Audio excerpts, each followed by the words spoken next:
liburan sekolah tiba. Akhirnya anak-anak bisa tidur larut malam, bebas bangun siang, dan rebahan main gadget seharian.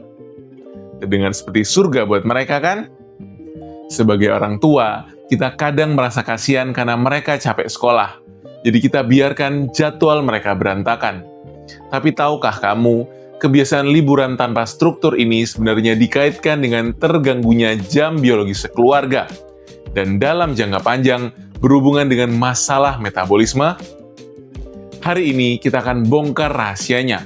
Dan gimana kita bisa mengubah liburan ini menjadi momen emas untuk meriset longevity atau kesehatan jangka panjang kita dan anak-anak. Halo Sobat Sehat, saya Dr. Indra Gunawan. Selamat datang kembali di channel ini, tempat kita membahas sains di balik umur panjang yang sehat, bukan sekedar mengobati saat kita sudah jatuh sakit. Setiap kali masa libur panjang sekolah usai, tingkat kunjungan anak-anak dan orang tua ke klinik karena flu, radang tenggorokan, atau kelelahan kronis justru seringkali meningkat. Berat badan naik, dan perut rasanya makin buncit. Logikanya, liburan kan harusnya bikin kita istirahat dan lebih bugar. Ternyata, nggak sesederhana itu.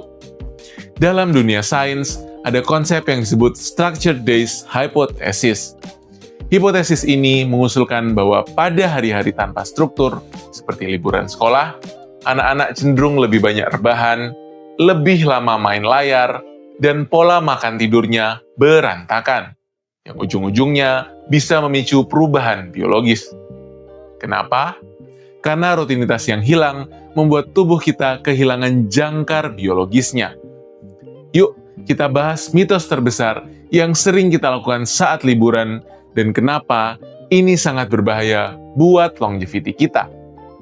Mitos terbesar saat liburan, biarin anak tidur larut malam dan bangun siang buat bayar utang tidur capek sekolah. Hentikan kebiasaan ini sekarang juga. Penelitian menunjukkan, jadwal tidur yang bergeser secara ekstrim, yang kita sebut sebagai social jet lag, berkaitan dengan terganggunya ritme energi seluler kita. Bangun terlalu siang bikin kita kehilangan paparan sinar matahari pagi yang krusial. Hasilnya, badan malah makin lemas, ritme kortisolnya bergeser, dan diam-diam dikaitkan dengan peradangan tingkat rendah yang lama-lama bisa mempercepat penuaan sel. Liburan harusnya memulihkan energi, bukan bikin sel tubuh kita stres. Yuk kita bedah sainsnya pelan-pelan. Coba bayangkan mitokondria di dalam sel kamu itu seperti pabrik energi raksasa. Pabrik ini nggak buka 24 jam sembarangan. Mereka punya jadwal operasional yang sangat patuh pada jam dinding biologis kita atau circadian rhythm. Nah, kalau selama sekolah anak-anak bangun jam 6 pagi, terus saat liburan mereka baru bangun jam 10 pagi, ini sama aja dengan kita memindahkan paksa pabrik tersebut ke zona waktu negara lain setiap akhir pekan. Social jet lag ini mengacaukan ritme hormon stres kita, yaitu kortisol. Kortisol yang harusnya memuncak di pagi hari untuk bikin kita siaga dan berenergi, malah bergeser. Akibatnya, badan terasa grogi atau lemas tak bertenaga sepanjang hari. Kalau kita biarkan ini terjadi sepanjang liburan, peradangan sistemik tingkat rendah cenderung lebih mudah terjadi.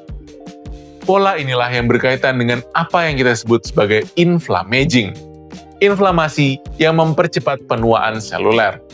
Solusinya bukan berarti anak harus dipaksa belajar jam 6 pagi. Enggak. Biarkan mereka santai, tapi kunci jam bangun tidurnya.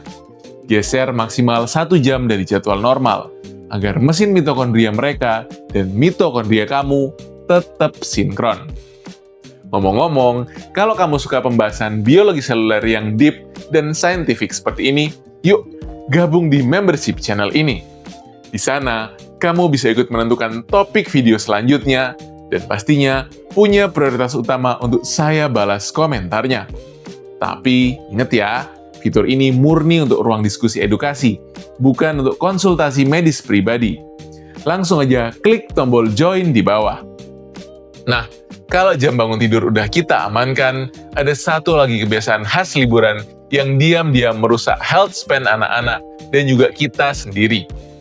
Jawabannya, ada di benda yang mungkin sekarang sedang kamu pegang untuk menonton video ini. Awas jebakan dopamin screen time saat liburan sekolah. Layar gadget seharian bukan cuma bikin mata cepat lelah, tapi kalau kebablasan sampai malam juga merampok melatonin sekeluarga. Masalahnya bukan layarnya di siang hari, tapi layar biru di malam hari. Itu yang bikin produksi melatonin tertekan, jadi malamnya susah tidur nyenyak. Solusinya gampang banget. Kita nggak perlu menyita gadget 100%, tapi terapkan aturan natural light anchoring. Dalam 30 menit pertama setelah bangun tidur, ajak anak keluar rumah. Biarkan mata mereka kena cahaya matahari pagi yang alami minimal 10 menit. Ini adalah tombol riset jam biologis paling ampuh dan juga gratis. Banyak yang salah paham soal melatonin. Melatonin memang diproduksi di malam hari dari bahan baku bernama serotonin. Tapi kuncinya ada di pagi hari. Saat mata menangkap cahaya biru matahari pagi, jam biologis di otak kita tersetel ulang, dan setelan itulah yang menentukan melatonin keluar tepat waktu nanti malam. Sel ganglion di retina mata kita memiliki reseptor cahaya khusus bernama melanopsin. Reseptor inilah pintu masuk yang melapor ke jam induk di otak kita, yaitu nukleus suprakiasmatik. Saya paham, nyuruh anak liburan tanpa gadget sama sekali itu nggak realistis. Sebagai gantinya, jadikan screen time dan paparan alam sebagai kombinasi yang saling melengkapi. Gunakan prinsip ini. Silakan main game atau nonton, tapi terapkan aturan 20-10-20. Tiap 20 menit, lihat benda berjarak 10 meter selama 20 detik. Dan yang paling krusial, berikan tubuh mereka natural light anchor tadi di pagi hari. Saat malam tiba, otak mereka udah tahu bahwa ini saatnya istirahat, dan ritme istirahat aktif mereka tetap sehat dan teratur. Setelah kita membereskan urusan jam biologis dan paparan cahaya, kita sampai pada langkah pamungkas. Tahukah kamu bahwa liburan sekolah sebenarnya adalah jendela emas untuk meriset metabolisme dan kesehatan usus keluarga? Dan kabar baiknya, biohacking untuk ini sangat murah meriah. Coba, lupain cemilan manis penuh gula saat liburan, dan yuk kita hack metabolisme pakai camilan lokal. Kamu tahu nggak, saat singkong direbus terus didinginkan di kulkas seharian, struktur karbohidratnya berubah menjadi resistant starch atau pati resisten. Pati ini bikin kenaikan gula darah jauh lebih landai dibandingkan dengan singkong yang baru mateng dan masih panas. Kalau dimakan bareng tempe kukus, ini jadi kombinasi yang langsung memberi makan bakteri baik di usus, sekaligus bikin gula darah makin stabil.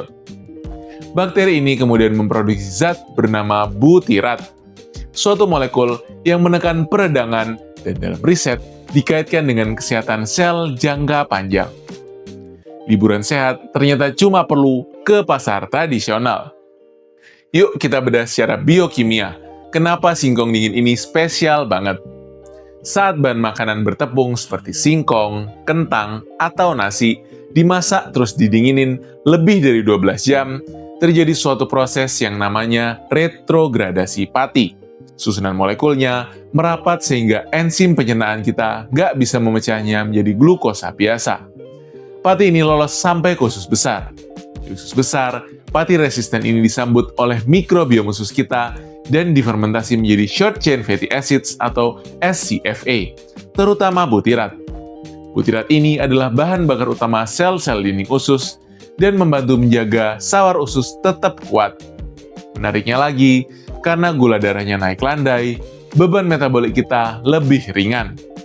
Nah, kalau ditambah jeda makan yang cukup panjang atau aktivitas fisik, barulah tubuh berkesempatan menyalakan mode bersih-bersih sel atau autofagi. Singkong dingin ini perannya menjaga gula darah tetap stabil supaya prosesnya nggak terus-terusan terganggu lonjakan insulin. Digabungkan dengan tempe kukus, makanan fermentasi yang kaya protein dan serat baik untuk usus, ini jadi perpaduan nutrisi longevity yang luar biasa. Nikmati singkong dingin ini dengan cara dipotong kecil, sedikit taburan garam laut atau sea salt, dan makan bersama keluarga setelah kalian beraktivitas ringan sedang yang berkelanjutan. Misalnya jalan santai atau jogging pelan bareng anak di taman rumput. Bermain tanpa alas kaki di rumput bukan cuma merangsang fungsi proprioseptik saraf anak. Aktivitas fisiknya sendiri memicu pelepasan nitric oxide yang melebarkan pembuluh darah, yang sangat baik untuk kesehatan jantung. Jadi, yuk kita rangkum. Liburan sekolah bukan berarti libur menjaga kesehatan. Ubah paradigma liburan keluarga kamu dengan 3 pilar longevity ini. Yang pertama, hindari social jet lag dengan mengunci jam bangun tidur secara konsisten. Yang kedua, terapkan natural light anchoring di pagi hari untuk menyelamatkan produksi melatonin dari gempuran gadget. Dan yang ketiga, ganti camilan manis olahan dengan superfood lokal kaya resistant starch seperti singkong dingin dan tempe untuk menjaga mikrobiom usus dan menstabilkan gula darah. Sekarang giliran kamu. Kebiasaan apa yang paling susah dikontrol saat anak-anak lagi libur sekolah? Apakah jam tidur, ngemil manis, atau main gadget? Coba tulis di kolom komentar. Kalau video ini bermanfaat, jangan lupa untuk klik like, subscribe, dan share ke grup WhatsApp keluarga atau sesama orang tua. Saya Dr. Indra Gunawan. Yuk, kita jadikan kesehatan bukan cuma soal menyembuhkan penyakit, tapi merawat kehidupan. Sampai jumpa di video selanjutnya.